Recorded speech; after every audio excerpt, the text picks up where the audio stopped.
Here we are. Hello, everyone. Welcome back to Pianists Not Practicing. This is a very surreal moment because we have the incredible Michelle Lynne on today. If you don't know who Michelle Lynne is, I don't know. You've been under a rock. She's just everywhere. She's blowing up. She's so famous and gotta be so famous. She is an incredible Canadian pianist from Grand Prairie, Alberta, which is a small town just like mine in Northern Ontario, Canada. Let's go. Let's see. I was thinking about how to intro you, and it's really impossible. So I'm gonna try, and then you're gonna pick up the slack. Okay? Okay. So Michelle Lynne not only is an incredible classical artist, but she also is a singer-songwriter with a gorgeous voice, with a recorded album. And she performs all over Europe for like thousands of people at Candlelight concerts, playing I don't know how many different programs. Like I want to say 10.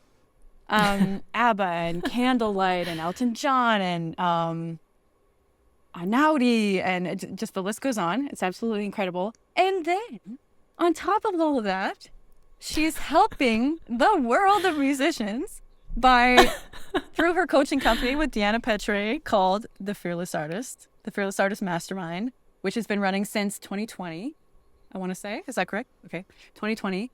And helping hundreds, thousands by now? I don't know. Of freelance musicians literally achieve their dreams and empowering them with the tools and the knowledge and the mindset to go after what they want. And it's a program that's changed my life for sure, which we'll get into. But the lives of so many. So she's just a beacon of sunshine in the world. And we're so lucky to have her here today. And I'm so happy to be able to talk with you. Thank you so much for being here. Did I miss anything? Chloe, it's an honor to be here. I mean, this podcast is one of your dreams come true. So the fact that you invited me, thank you so much for having me. Of course, I had to have you. First few guests, of course, had to have you. Because this, as we know, this podcast is in its baby phase, brand new. And it was something that I was really resisting for a long time, something that I wanted to do that would be really fun, but I was worried about all these fears coming in of how am I actually going to do this? Is this going to take time away from me as an artist? Am I going to, this whole idea of sharing too much of yourself online, I'm really afraid of. Sometimes, cautious, even though every time I do, something great comes out of it. So that's something that I've learned through TFA as well. And here we are. And that's largely thanks to TFA and to you, to just get out of your own way and make something and have fun and enjoy and connect with people. And it'll probably help someone else, which is really the deep down goal of this whole platform and this podcast, is that, somewhere out there's someone who may need to hear these things, or may need a little bit of encouragement, or may need to hear it's hard for other people to do things too sometimes, but it turns out well most of the time. It's fun. And you shared with me about how many podcasts you've listened to and how much it's helped your growth. So the fact that you're sharing now, you have so many things that you want to talk about on this podcast. You have a bunch of different friends who are guests. You're talking about things from practicing to mindset to injuries to pursuing abroad studies. And you've got so many people who are going to benefit from these episodes. Thank you. Thank you so much. And you're a born host. Oh my gosh, you're a born podcast host. Chatty for sure. Did I miss anything in the myriad of ways that you're a creative artist? No, I think that's it. That's it. You're very sweet. Okay, thank you. I think that covers the majority. So we, just for context, we've known each other online for maybe 4 years or so, and we recently just got back from a piano festival in Portugal, and it's called Porto Piano Fest. And it was 14 days of absolute madness. It was beautiful. We had lessons with great master teachers. We got to see a lot of incredible concerts by great artists, and great concerts by our peers as well. A lot of the artists in residency concerts there. You want to tell us about your concert that you did right before the festival officially opened for Porto? Oh, yeah. So Marielle and Nuno are the directors, and I've been to this festival a couple times already. So they wanted to partner with a tech company to do some promo before the festival actually began. And the idea they came up with was doing a concert in the main train station, metro station, Trinidad station. Cool. And they're like, Michelle, we want you to come in and we're going to make this a thing. So, they have pianos in a lot of stations around Europe now. I think, Montreal has one too. And so we chose 2 hours, and the tech company came with a film crew, and it was on the news, and people went by and they made requests, and I walked in as this like pianist who was lost looking for the piano, and it was super fun. It was a great promo, I think, for their festival, and also with the partners that they have built, because funding is super important for any musical festival. So I think everybody was super happy, great response, and it was fun for me. And I got to go to Portugal early. I was actually there for almost like 2 weeks total, like as you just said.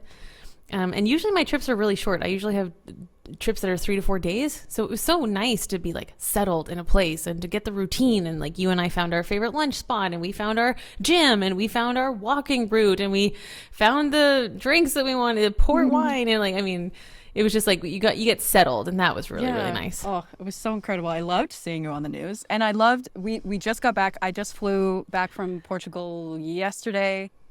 So I thought it'd be a great time to just recap the festival and our experience there, because that was the first time we met in person, which I think is so cool. I don't know, like they say, don't meet your heroes in real life, but like, oh my gosh, just do it, because it's so fun. And I just had, I think my experience at the festival was just like that much greater, because we got to hang out and I got to have all these conversations with you. Part of the time I'm like, man, this should be on the podcast. This should be on the podcast. People need to know. So here we are. And I have so many things I want to talk to you about.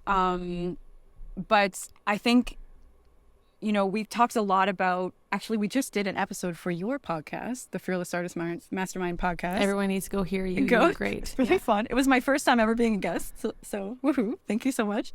You did awesome. Thank you. But I wanted to, there's a lot of content that we've talked about with TFA, but I wanted to dive a little bit into how you got there.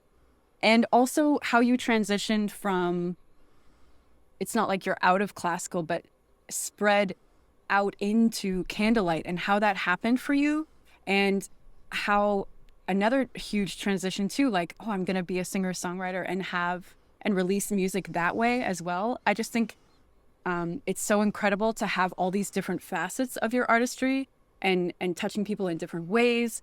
So I wanted to ask you how that kind of started for you, because you studied at a pretty traditional classic conservatory kind of setting.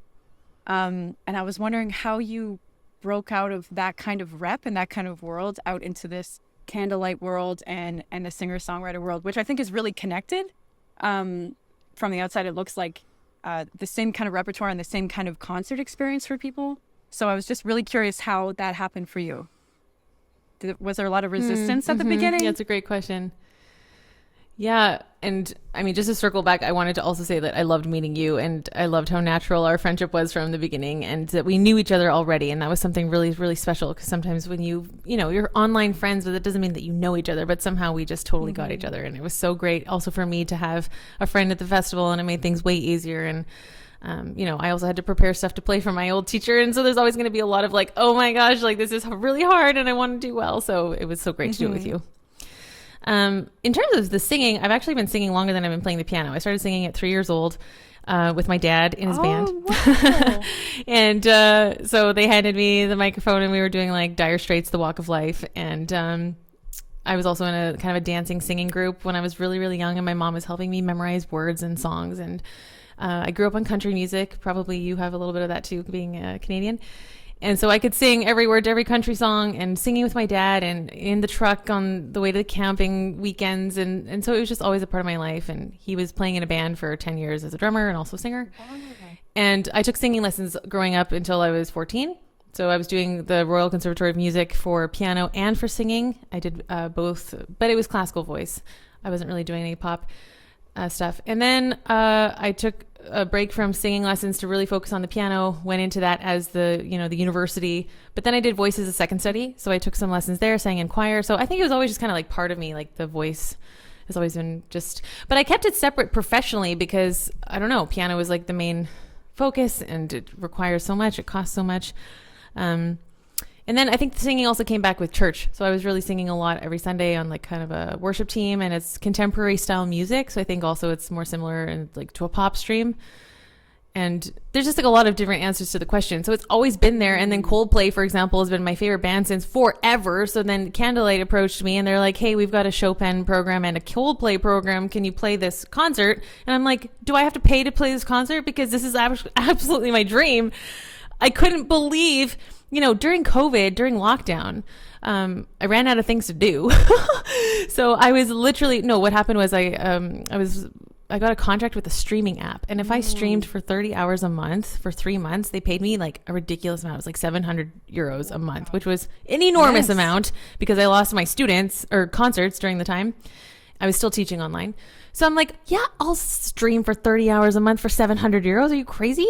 So I was like, well, what am I going to do? So I was singing a lot. I was doing a lot of karaoke stuff, singing the backing tracks. And then I was also playing through like Coldplay scores.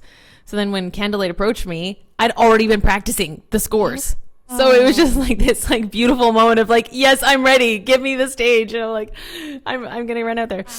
And then in 2020, I went through like a pretty traumatic time, and songwriting had always been something people had encouraged me in. They were like, in the church communities that I was in, they're like, you have a great voice. You're doing worship on Sundays. Have you written any songs? And I was like, like perfectionism. No, you can't listen to anything I've written. But I started playing around with it. And then during COVID, I took a songwriting course from a guy in the States. And that was super helpful because we went through like structure, song structure, lyric structure, how to craft lyrics, how to craft a song, what makes a good melody. Okay, of course, I know all of this from my classical piano training, but still, there was a lot to learn. And then the best part of that course was that we had to write songs in groups with other participants and give feedback. So now you are forced to grow and that's also probably why the Fearless Artist has so much emphasis on action, because you can have all the knowledge in the world of how to write a song, but unless you're actually writing songs and getting better at it, you have to write a lot of bad songs to write anything good. Additionally, I was working with a vocal coach who was so crucial for me, for my mindset, for confidence building. Like I was really rebuilding my life in 2020. Like I was totally stripped down. So he helped me so much, and he gave me books and resources and influences and things to listen to and fun songs to sing. And we were doing weekly lessons. And so then these songs kind of started coming, and I was writing my way. And the last part of the question is like, I'd always wondered, my first album, will it be like classical piano or singing? Because I had both sides of me. And which side do you present to the world? It's like, this is me. And I was like, oh, both. Like it has to just be, here's who I am as an artist. I don't really fit in the classical music box. My first album isn't like the typical, I don't know, classical sonatas and stuff, but there's pieces on here that matter to me, and it's got a theme, and I believe music is healing, and also it's like a full embodiment of who I am as an artist. So kind of all of that together over time led to where I am now. Wow. And you've released singles from the singer-songwriter songs already, and then you just recorded the solo piano, like there's some Ravel on there. What else is on there? Yeah, it's being edited at this moment. And then the songs that I wrote, I also recorded just as piano solo pieces. So those are being recorded. Today, I saw my album cover, which was designed by someone in the Fearless Artist community, Jason. No way. He did an amazing job. Wow. Yeah. Oh, I can't wait to see it. He's designing my album cover. Yeah. Shout out he did to a great Jason. job. He nailed it. So when will Great that job, come Jason. out? We don't know. It's getting edited now.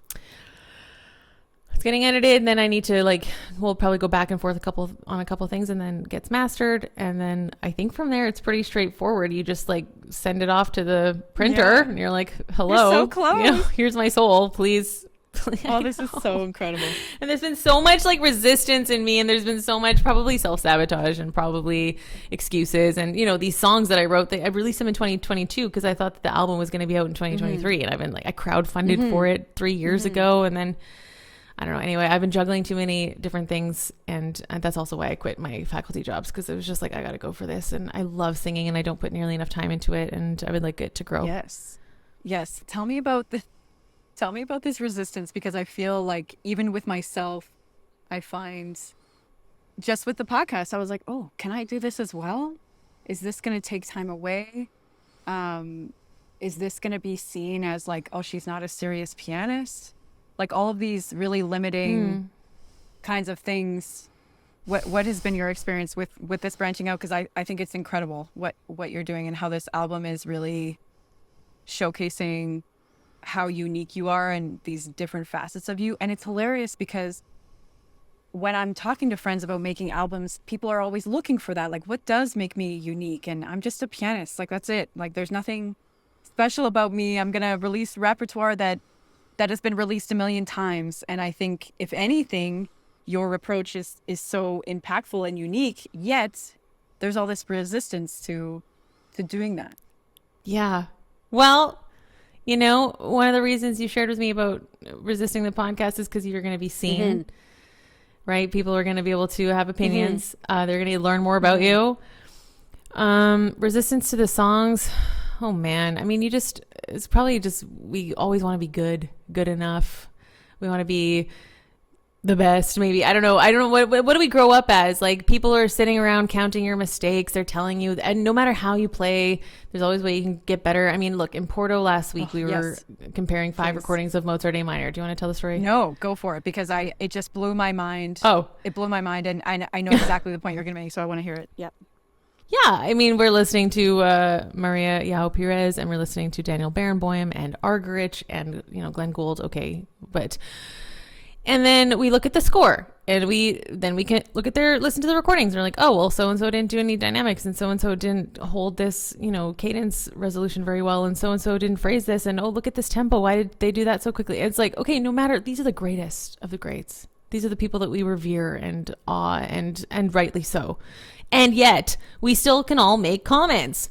So I don't know why any artist thinks that it's, a bad thing for people to make comments about you. Like, no matter how good you are, people can make comments. They have an opinion. So I don't know. I think there's that deep desire of just wanting to be loved and liked and accepted. And probably in my early development, something got mixed up with, I got a lot of praise because I was really good. And so then it's like, okay, well, if I'm getting praise because I'm good, then I got to make sure I'm always good, so that I always get the praise. I don't know. And then you light up when people tell you how great you are, and then you just want to please people. It's like all the unhealthy stuff that we have to try and overcome. And I've worked on a lot of that with Ella Hooper.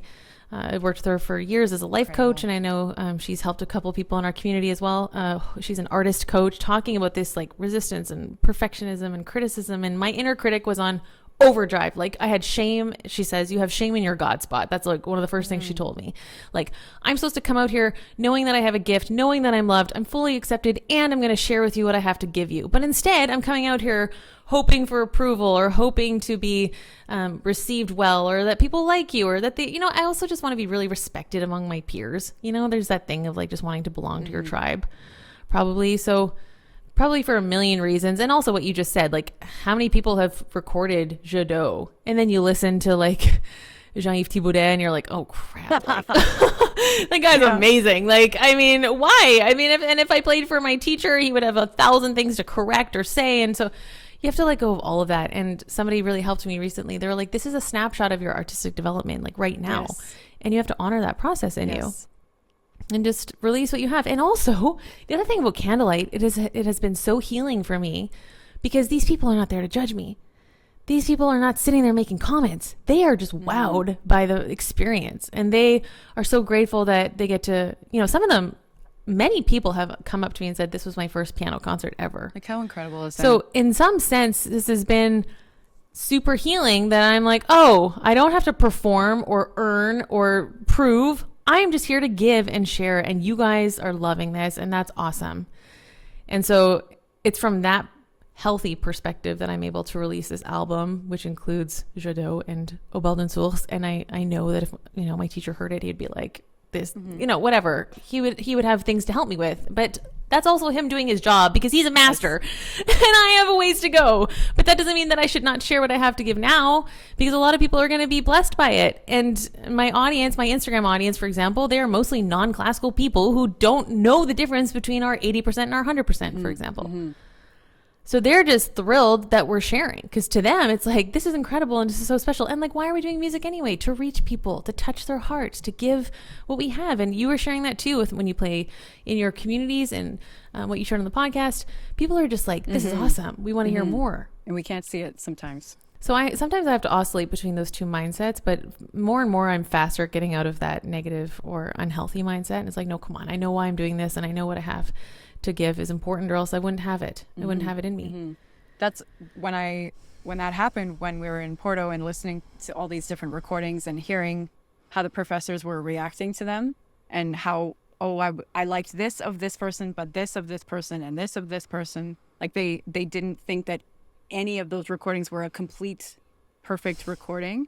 And it just, every time I hear that, and even every time I go to listen to recordings when I'm preparing something and I hear how differently people are doing things, it always gives me, it like smacks me in the head again with this realization that I have every once in a while, like, people are out here just doing what they want. And I might as well do what I want. And it'll be, some people will like it and some people won't. And just putting it out there, like you said, because it's all just a matter of opinion and taste. And it's art and it's subjective. And it doesn't, like, the straitjacket of it has to be this way.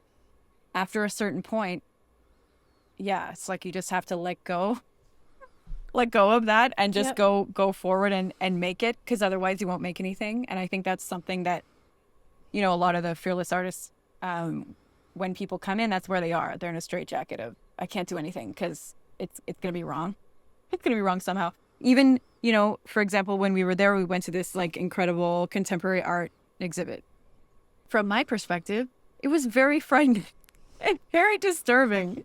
And I was like, no, this is a lot. This is a lot to take in. Well, tell the audience what we were looking at so that they know.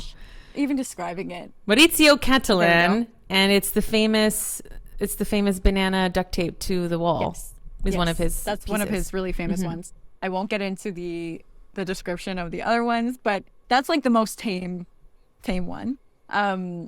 But you can Google him and look it up, because there's a lot of very interesting, like, no doubt that it's interesting and provocative, and I don't doubt his artistry or anything, but that just goes to show that, to prove our point that we're making, that some people may love it and some people may hate it. And that's kind of like the risk. And our job is to give.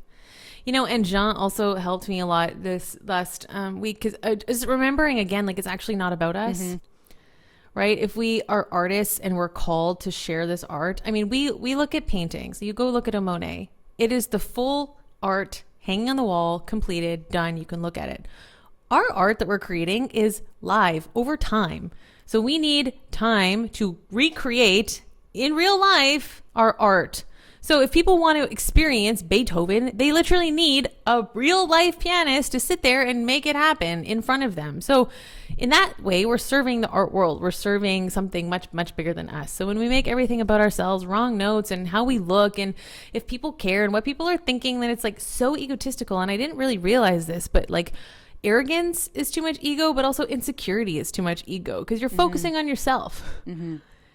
And so switching the mindset to like, I'm here to serve, I'm here to give, I'm here to provide the audience with something that they maybe can't encounter anywhere else, that has really helped. Like, let's get the focus off of me. This isn't about me. Yes, this isn't about me.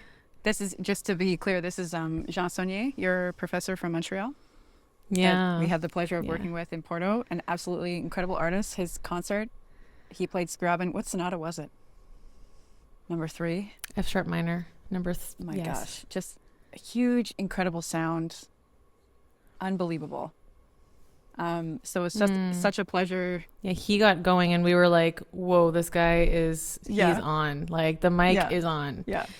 It's just amazing to be a part of it. And just so empowering to feel that from him and from you. Like, it's not about you. Just focus on making the art itself. And I feel like I wanted to talk to you about that, being at this program, and this dichotomy of, because a lot of your life you're in the master chair, you're in the mentor chair. That's where you are. And then when we go to a festival, we're back to student chair, which is the same. It's the same with me. I come home and I'm a teacher, and then I go there and I'm a student again, and wanting to feel like you're a fully cooked, perfect little turkey when you show up, you know, like and instead of being someone, can I be a butterball? Exactly. Instead of being someone who's in process and learning something, feeling the pressure to be at top form at all times of the year. Yeah. I was wondering how that experience was for you, getting back into the student chair at this festival. Mm-hmm. So after, this is an interesting thing, because once I left university, I didn't play for Jean for 4 years. I think I had other lessons and I had other master classes and stuff, but I did have this feeling when I went to work with him in Gijón in, I'm going to say 2017. I had this feeling that I needed to prove to him that I was fully cooked somehow. Like I had learned some Mendelssohn variations on my own, and I was ready to present it and blah, blah, blah. And I was panicked right before. And I remember a friend like having to give me like a pep talk, and she was like praying for me. She's like, you're going to be fine. Because like to an outsider, they think we're insane. Well, maybe we are insane. But anyway, I was panicked. And I went there and I played like, I don't know, one variation, and he instantly just started working on my fingering. And instantly it was like I'd never left the studio. And I had such mixed feelings about that, because it was like so much disappointment. Like, oh no, like I'm just in the same spot as I was 4 years ago. So that was something I kind of really struggled with that. Instead of just what I did this year was embracing the fact that I get his ears on my work, and he can say like, you're in the right direction. You need to go further with XYZ, which is what ended up happening for me this year. Last year, the year before, I was still a little bit too much in that like, oh no, like I hope that they come in and give you like the stamp of approval. And this year is much more like, here's what I'm doing. Like, show me where my weak spots, show me what I'm not hearing, show me my blind spots. Cause I do think like even the greats, they play for other people to get that feedback, reflective feedback. I remember one of my other university teachers talking about how he went to play for his mentor like once every few months, because he's like, you always want an extra pair of ears.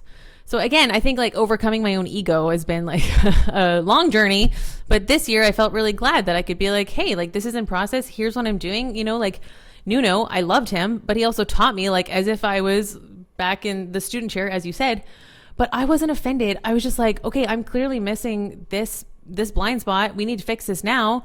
And he's helping me. And so I was able to just be really grateful in the moment. Like, okay, now I can go home and work and apply this across the board. And this is actually what I needed, was for someone to give me overall feedback or a tool on my playing that I can then apply. Because my biggest fear is when they're picking specific things about one specific piece and you're like, yeah, but I don't get to play for you next week. Mm-hmm. I don't have you every week in my life anymore. So I need to know how to go home and figure this out by myself. Yes. So please, like the more general comments you can give me, like in general, you need to think more this way. Like, oh, that's really going to help me overall as a pianist and as an artist. And that's what I need. Yes. I remember meeting with a really young pianist at the festival. And he said that because he said, are you studying with anyone? And I said, I'm not with anyone right now. And he said, I can't imagine not having a teacher. That whole concept of like, I can't imagine making these decisions for myself. And I think that's such a transition that we're kind of going through right now, or many people at different times, I guess. But the whole concept of you want to be getting to the point where, oh, I can handle everything on my own and I don't need anybody else and I know everything and I'm a fully grown adult now. Which versus needing a teacher every single week. And now I'm finding myself where, yeah, I don't need someone every single week, but I love to check in with mentors and I love to play for other people and still learn from them. But I think it's kind of a similar idea to like, okay, you're in your 30s and you don't need your parents anymore. You don't need support anymore. It's like, well, when you have a child, they're your child for life and you care for them your entire life and you help them at different stages of their life and through different situations because they're always going to be a little bit ahead of you. They're always going to have a little bit more experience than you and a little bit more knowledge or a different perspective. So I think that's something that we could really let go of, this idea that I shouldn't need anyone to help me anymore. I shouldn't need support anymore. But people have support their whole lives. That's the whole point of being here. It's to connect with other people. The biggest, like, I fully agree with you. I totally agree. And I think the biggest problem is that we view it in this like black and white thinking, like either I need help or I don't. Like there's so many nuances within that. Like it is so normal for us to go to like a master teacher and have something fully prepared, ready to go, ready to walk on stage and say, give me some thoughts, help me think, like, what are you hearing, asking for the feedback. I mean, having this idea of like, we're untouchable now, like put on your armor and like nothing you say. I mean, if we can sit there and say something about Daniel Barenboim's tempo, like he could have thought about this, like people will provide you with perspectives, and it's up to us to say who we trust. Of course, you don't just want anyone giving you feedback, but when we've been working with our teachers for years and years, I want to play for Jean until he dies. Like, why would I ever not want his opinion or thoughts when he has trained me? He has discipled me. He has taught me how to think. He's taught me how to structure the music. He's taught me how to, my technique. Like, I think when we say we don't want help anymore, is that you don't want to show up to your lesson and them say, like, you have no idea what you're doing. Like, you need to start from zero. But that's very different than coming to them with like an interpretation and asking for guidance or just their thoughts on it. And that reminds me of when I go to teach, or when I go to a situation where I'm the mentor and you start speaking and you're like, wow, actually, I do know a lot of things. There's a lot in here that you kind of forget how much knowledge you're holding and how much you've learned. And that's what really makes me feel great about this whole being a musician thing and being in this world of musicians. It's like this huge universe and tapestry of people just sharing like a oral tradition to the next generation. And you're just like one little star in this whole galaxy, and you can give what you have to the next person and take what's being given to you and just pass it on. I really try to think about that versus like, okay, I need to get to this level and be a perfect little person. Because even, you're totally right. I think, like, I bet you Jean played that program for someone before he came, or like my old mentors too, like they'll run things for what people. he actually, I mean, he ran it a couple times in like smaller settings. So I think that functions as the same, like he's still like kind of testing it on a smaller stage. I'm sure he didn't ask the audience for feedback, but do you know what I mean? Like, the best in the world have coaches. So I think it's been interesting also as us going to programs in our 30s. Like, it's also a little bit not done in the classical music world to go to master classes. And I know that's what held me back. Like in my early 30s, I wasn't really at a place to go to master classes then. But like when I went back to Porto, I was 35 and I'm like, there's no way I should be at this festival. Like I felt like I should be embarrassed, or that I should be like the other kids there. Like, I mean, you can be anywhere from like 18, 19 to mid 20s. You're doing a bachelor, master's, whatever. Like, yeah, it's this thing of like, you should have it figured out by now. Which is just a little bit ridiculous when you think about the amount of repertoire that we have available to us to learn, the different schools of thought, techniques, different people you'd like to learn from, different ideas to share. I mean, why would you not want to go surround yourself with people who think like you and practice the same instrument as you and share ideas and be inspired? And it was a week of exponential development. I agree. I mean, whether you're in a lesson or watching a lesson or you're thinking about your pieces or you're learning, I was introduced to so much new rep. Like, I didn't know the Granados, El Palele. I never heard of that. So, and like, I've been doing this for a long time. So, maybe I need to be listening to a lot more my piano lit class, but whatever. The point is like, we're not inhuman or robots. I actually came home and I met up with a friend and her mom was there. And her mom was asking me how the program was, and I said, yeah, just being surrounded by pianists all day like that, it's just such a great place to learn and to be inspired and be understood. Like what we were saying about hanging out with these guys, like we've met them 24 hours ago and we're having the best time chatting and having fun at dinner. The best time. Shout out Alex and Felipe. But she said to me, this mom was like, yeah, when I go to a knitting or a quilting course and I'm just in the room and everybody is so excited about quilting, I was like, it's the exact same thing. I just think it's so cool. Like it just comes down to I want to be around my people. That's literally it. And depending where you are, you may not have access to that all the time or at that high level in a concentrated time. Like that, like a 2-week like sprint. These programs are so important for development. Yeah, so would recommend if anybody needs to go somewhere and have an amazing time. Porto Piano Fest, and that was another thing that I really loved about them, inviting people back and wanting to create like a family of like every year we come here and no matter where you are in your development, you can come back and you belong here. I just think that really bowled me over because I don't know if I've ever felt that at a program. Like, because often I've been to so many that it's kind of like you're in and out, you try this one, you try this one, you try this one, and you're kind of like collecting them, you know, like, yeah, I've tried this and I've tried this, but the idea of going back and being welcomed with the same people, I think that's really, really next level. And I think they're building something really beautiful and meaningful there. No wonder they're at 10 years. Yeah, and what Nuno said, like the teachers get to know you so they see you're playing. So, you know, I played for Dr. Mendez 3 years ago for the first time. And I don't know. He didn't say I've improved, but I hope he heard that I improved, or at least you can adjust quickly when they tell you, because you've already been, you know, you already know how he's going to teach and some ideas that he'll have. And I love his style of teaching. Very clear, gave me a lot of ideas. I need to be a lot more in the key. I'm just hanging out in the key a lot more than I was before. Which is so funny because he said the opposite to me. He's like, you're way too much in the key. You need to get out of the key.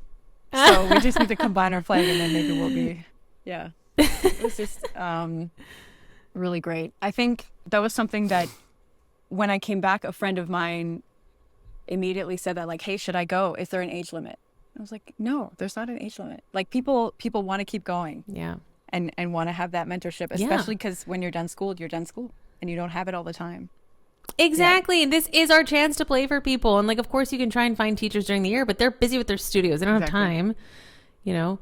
And we have a friend right now in Italy at a program, and he just wrote and said that somebody there is 42. So I just think that we should take the limit off of learning. We should take the you know, and like Peter Schoneward, my colleague at Rotterdam, he started his master's in Rotterdam University at 40.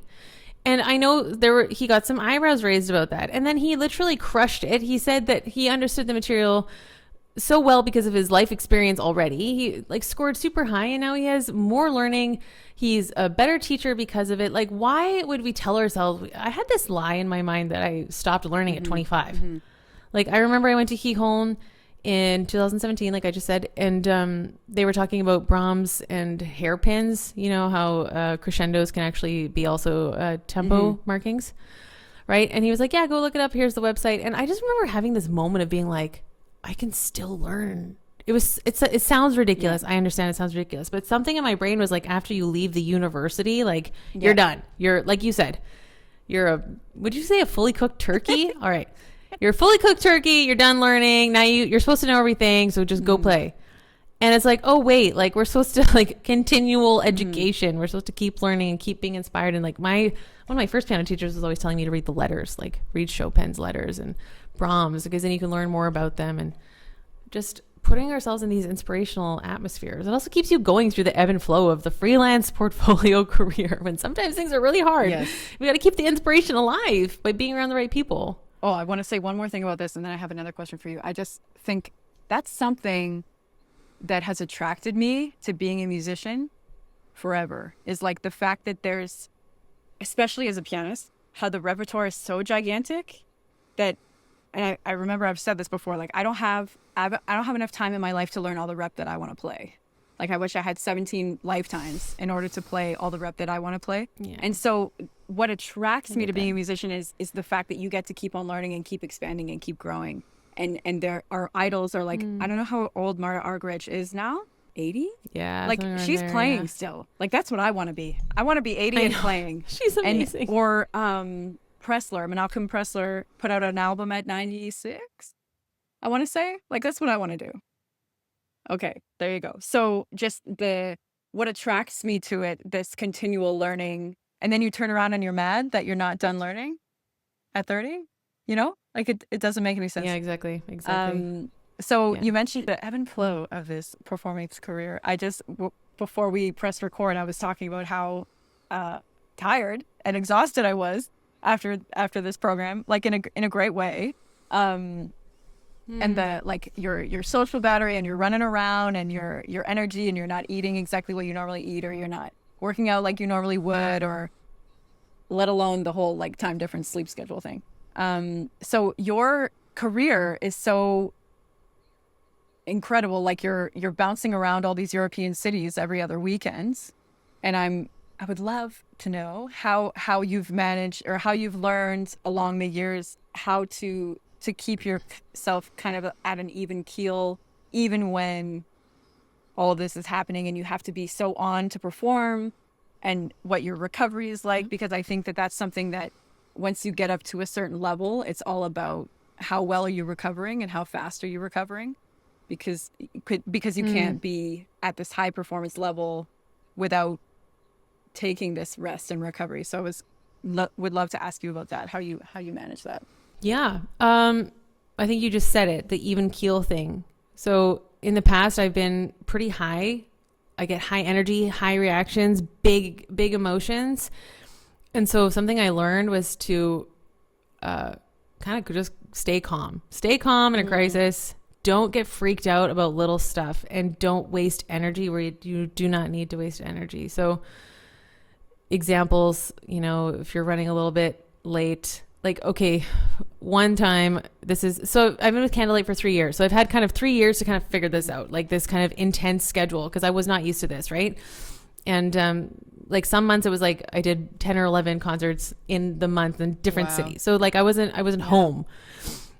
So one time I'm teaching all day at the conservatory, and then I need to play in Utrecht. I jump in the car. There's a traffic jam. The line is red.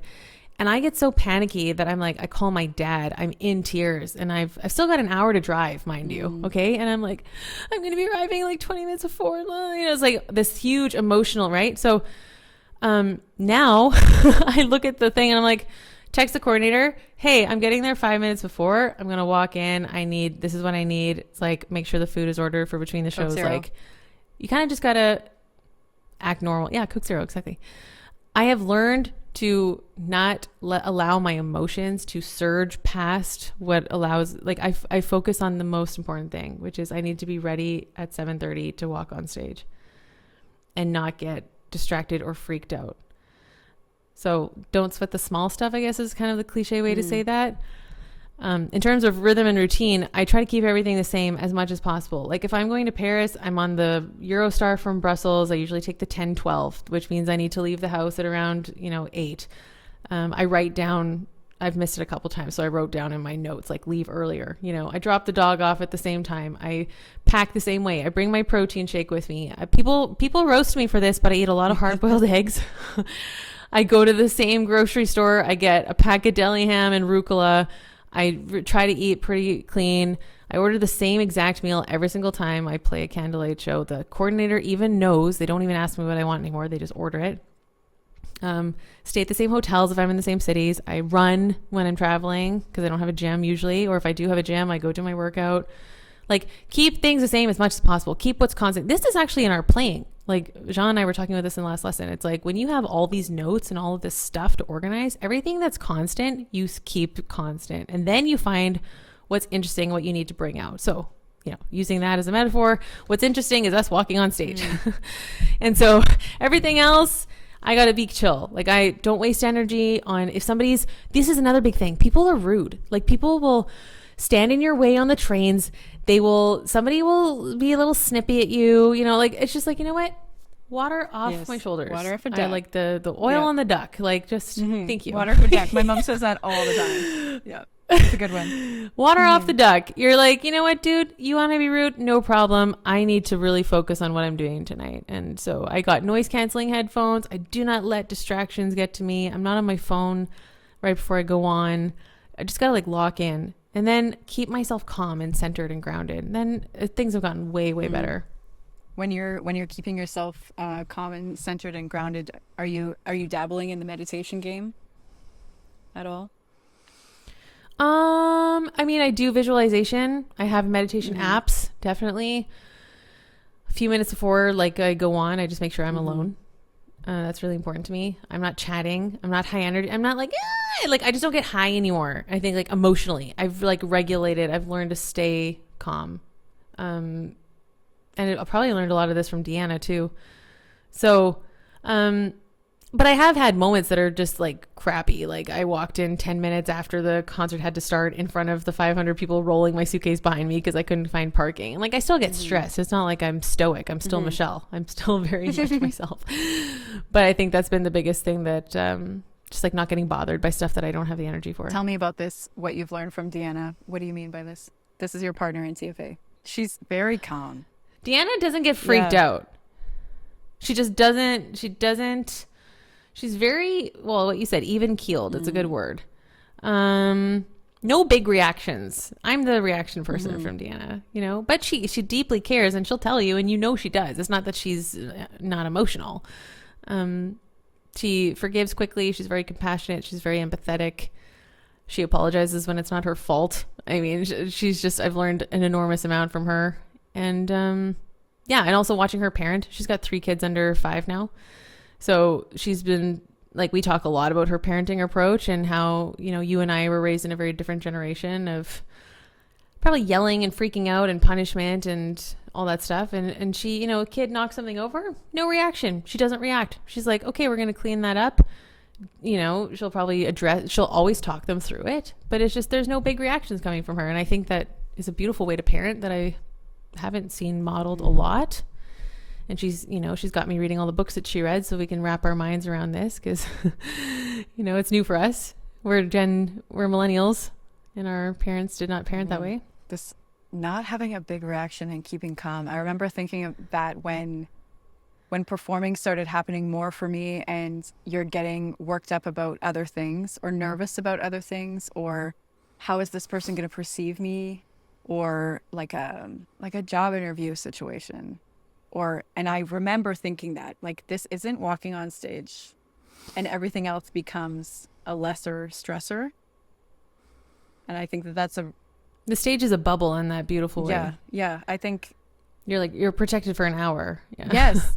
And I think that's really true. It's kind of what you were saying with the ego thing, like getting really, I've heard that said about getting really complimentary, like you think you're the best or you think you're the worst, is kind of the same ego obsession. Right. And trying to kind of stay more in the middle and more balanced, and good things will happen and bad things will happen, and you're just kind of staying here. And so it's really interesting to hear how that's helped you maintain your energy, because I think when people from the outside look at your schedule, they think, oh my gosh, how is that possible? And how does she do that? So I think that, but I also have a team, right? It's important to say I have assistants. Like one does my content and one does my booking. So she's doing my hotels. She's got my trains down. Like if I get a new date, I just got one. I forward her the WhatsApp message, and then within 3 days, my trains are booked, my hotel's booked, and it's all in my iCal. Like I'm hands off. And I just look and I'm like, okay, great. And again, same hotels as often as possible. I know where I'm going. I know the trains pretty much by now. And you know what else? The thing is, like, the coordinators will get really freaked out sometimes because they got to figure out how to get 400 people through the door and scan the tickets, and somebody's late and somebody's missing, and they come to me and they're stressed. And I'm like, even more, I'm like locking in, like goodbye. I'm the one out there. I'm a soloist. I got to carry this thing in about 3 minutes, so I can't, you know, and they're, you know, there's only been a couple moments where I was like, whew, I'm not able to handle any of that. This isn't my problem. Boundaries. Yeah, exactly. I think you've mastered the art of delegating and the art of boundaries. And I think that's the only way, it seems like the only way that you would be able to pull off all of the different kind of hats you wear with I mean, I'm working on it. I don't know if I've mastered it. There's always more I just told Puck today I'm going to give her more hours because, you know, she's amazing too. She started to really pick up on stuff. Like I wanted to write a newsletter. It was on my to-do list, and then I just voice dumped her, and then suddenly there's a newsletter in my inbox sent to everybody. I was like, oh, thank you, God. Like, it's just like, I appreciate them so much when you can trust people around you and work together. This concept that you have to do everything on your own. And even with the content creation, this is something I really wanted to ask you. Like, do you ever get used to sharing this much with people? Does it ever come up that you're fearful? Or has it become so routine for what you do that you don't mind? I think I flipped a switch in my brain that cares.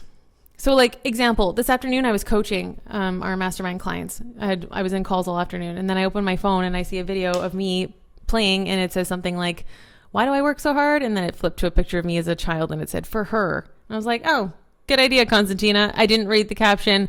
I didn't look at the comments.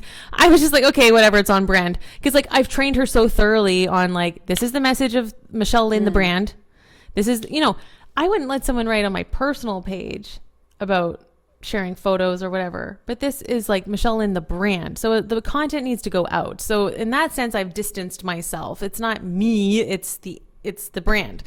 And Gary Vee talks a lot about this for anybody who's confused. Gary Vaynerchuk is a big time entrepreneur. He also has Gary Vee, which is his brand. And so the content goes out and he himself, the person, is busy running his business.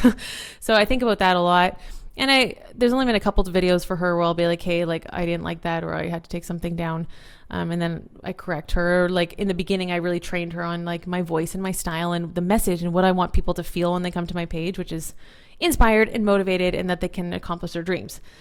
And also that I get to show like a little bit of travel stuff, and we come up with different video ideas, like, you know, a vlog, and she'll text me and be like, hey, I need you to vlog today. So then I'll take little 2-second clips like you watched.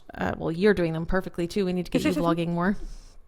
And then she'll put them together, and she'll put timestamps on, and she'll write a caption that she knows that I would have told her to write, you know, give her a couple prompts, and then we go from there.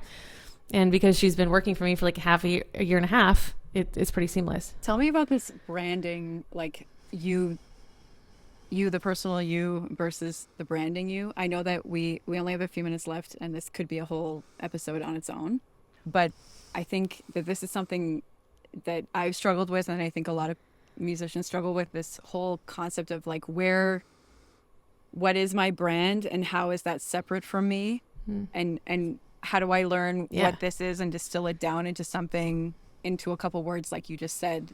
Did that take you some time? Absolutely. And I've learned a majority of this from my colleague in Rotterdam, Pieter Schoondewoord, who teaches branding and archetypes for musicians. He did a training in the Fearless Artist recently. He's got an ebook about it. But a really helpful visual metaphor for branding is the Russian dolls, the 6 dolls that fit into each other. So you start with the big one, and then you open it up, and then there's another little one. I'm sure you know what I'm talking about. So for me, brand, and this is how I teach boundaries as well for social media, is online, I'm only revealing those first 3 dolls.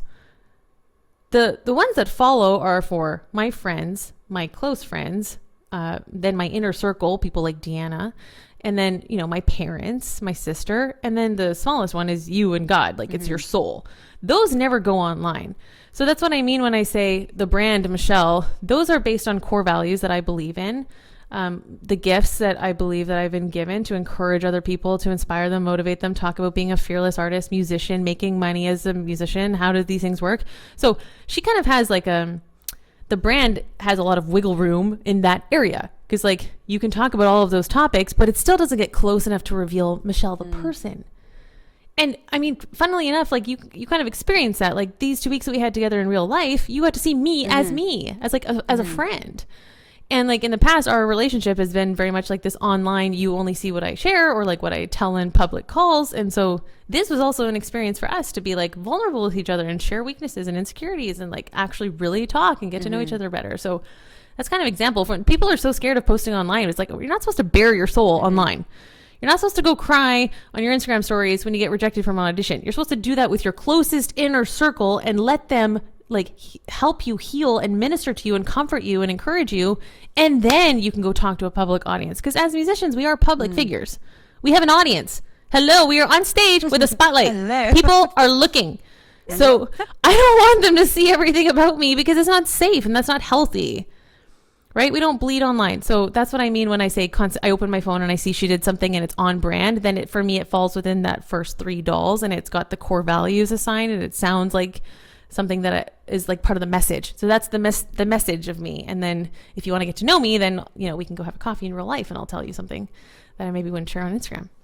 Exactly. I think that's a great idea for people if they're just starting to think about this branding thing. Like, just read a little bit about core values and see if you can think, okay, what would mine be? And that would be like a really good first step.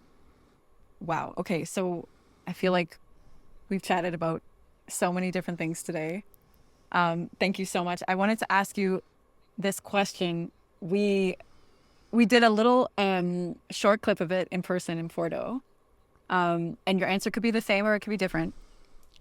But what's the one thing that you want other pianists to know that has nothing to do with practicing, that they could be doing, they should be doing, I don't like the word should, but that they could be doing to help them in their career, help them in their life, help them feel more fulfilled as a pianist? The one like one thing that could really, really help them, that maybe was a big, huge lesson for you, that really turned things around for you? Well, if I want to share something different than what I did in the Instagram clip, I mean, the first thing that comes to mind is like, remember your first piano teacher and the love and the joy and the curiosity and the excitement of like, and do you keep in touch with them, and do they know how far you've come? Because I think if they could see the results of those, you know, because many piano teachers, they have like studios, and not everyone goes to do it professionally. So I think I still keep in touch with my first teacher. She, you know, she's a wonderful person, and having that short list of people who really impacted you, that short list of people who in those relationships, I think music is really interesting. You know, it's this one-on-one relationship, and I've been thinking a lot about this now with seeing Jean again. Like, they invest so much in us, one-on-one time. Hours. Like, they're discipling us. Yeah, and like Jean, he doesn't cut corners. Like, if you're working with him, it's like every note, like he's gonna go through it with you, and he doesn't brush you off, and he doesn't throw you. And it's like, okay. And then it's kind of like normal when you're in school, but then as you get older, you hear about funding cuts and how sometimes some schools are going to group lessons, or some music departments are getting cut completely, and you're just like, wow, like I've had one-on-one training for years and years and years. So I don't know, as a pianist, to know that there are people who believe in you, that you're making an impact. There are people who are proud of you, that you've gone farther than many people ever expected to, maybe. And also just remembering who your individual circle is, because we're never going to be able to compete with Argerich, right? But we all do have that inner circle of supporters who love us and care about us. And like, maybe starting small and being faithful with that small group is what will lead to bigger things. And maybe if it doesn't get bigger, that's also okay, because you're still making an impact. Yes. I think what you're saying is literally the relationship I have with my first piano teacher. She's the one that got me my first orchestra gig all these years later. She's the one who shows up at every concert that I have where she can come. She comes and she finds me as soon as it's over. Where's Chloe? And she'll hunt me down and she'll give me a hug, and she's just always so over the moon. And you can't ever repay someone for all they've done for you. Like, you can't ever repay Jean. Like, there's no way you could, other than just honoring it and playing and enjoying, and maybe passing it on to the next generation, maybe, or just passing it on to audiences. I think you're so right. That's such a beautiful thing to focus on, and really brings you back to why you started in the first place. And forget about everything else. Yes. Off. So special. Thank you so much for chatting with me today. If you know, it's been so fun, Chloe. If you're out there and you need a little support, go check out the Fearless Artists. Just watching their memes makes me feel better. You know, it's such an incredible community. That's all. That's Constantina. Yes, follow. This is Michelle Lynne on Instagram. Maybe you'll be able to catch her in Europe, playing a beautiful Candlelight concert, or part of her. We didn't even get to talk about Opus 16, your chamber concert series. You're going to have to come back. I forgot. You're going to have to come back. You asked me in the beginning if we forgot anything. It's like, oh yeah, my chamber music series. Okay, you're going to have to come back for follow-up, and we'll talk about that. But if you're ever in need of a little boost of encouragement, go follow the Fearless Artist Mastermind, or This is Michelle Lynne, and you will feel boosted, I promise you. Such an inspiration to everybody around you. Thank you so much for being here. And we'll connect with you next time. Pianists Not Practicing. Here we are, sitting. My piano's right here, and it's just watching me. Mine's right here too. Chloe, I just want to wish you everything good with this podcast, and that you reach many people. And thanks for what you're bringing to the pianist community with your joy and your smile. I love it. Thank you so much. We'll catch you guys next time. Bye. Bye.